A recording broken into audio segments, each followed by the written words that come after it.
अस्सलाम वालेकुम वरहमतुल्लाहि वबरकातुहू। मुझे उम्मीद है कि आप सब लोग ठीक होंगे, खैरियत से होंगे। अल्लाह पाक आपको ढेर सारी खुशियाँ दे और आपको हमेशा सलामत रखे। तो चले दोस्तों, वीडियो को शुरू करते हैं। एक मर्तबा एक बूढ़ा किसान था। वो बहुत गरीब था। इसकी 3 बेटियां थीं और वो अपनी बेटियों की शादी करना चाहता था, लेकिन इसके पास इतने वसाइल नहीं थे कि वो इनकी शादी कर सके। किसान बहुत मजबूर था। इसने सोचा कि क्यों ना बादशाह से मदद मांग ली जाए, तो शायद वो मेरी कुछ मदद करे। अगले ही दिन किसान बादशाह के पास पहुंच गया।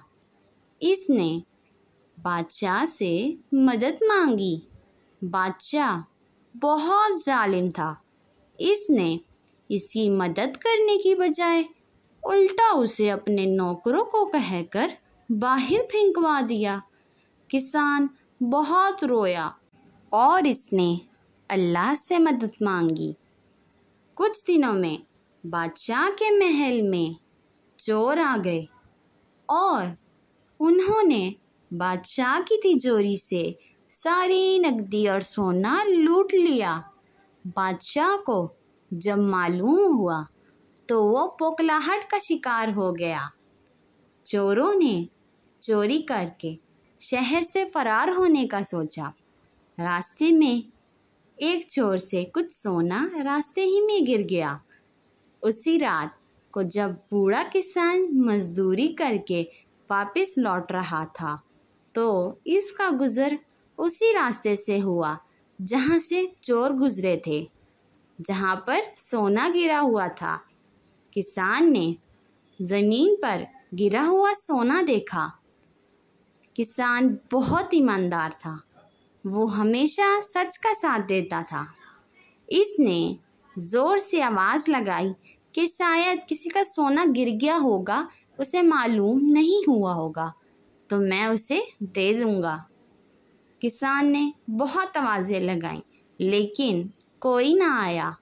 किसान को जब कोई आवाज़ ना सुनाई दी तो किसान बहुत खुश हुआ और इसे अल्लाह ताला की तरफ से अपने लिए एक मदद तस्वुर की और अल्लाह का शुक्र अदा किया। दोस्तों, बादशाह को उसके किए की सज़ा मिल गई। वो बहुत जालिम था। उसने किसान की मदद करने की बजाय उसे महल से बाहर फेंकवा दिया और इसको बहुत दुख दिया। अल्लाह ने उससे उसका वो सोना छीन लिया और किसान को उसका हक दे दिया। किसान ने सब्र से काम लिया और अल्लाह से मदद मांगी और अल्लाह ने भी इसकी मदद की। मुझे उम्मीद है दोस्तों आपको वीडियो अच्छी लगी होगी, तो वीडियो को लाइक करें और चैनल को सब्सक्राइब करें ताकि इस तरह की अच्छी और इन्फॉर्मेटिव वीडियोस और अच्छा सा कंटेंट आप तक पहुंच सके। मिलेंगे और किसी अच्छी सी वीडियो में, किसी और अच्छे से कंटेंट के साथ, किसी और अच्छी सी सूरत के साथ। तब तक के लिए अल्लाह हाफिज़।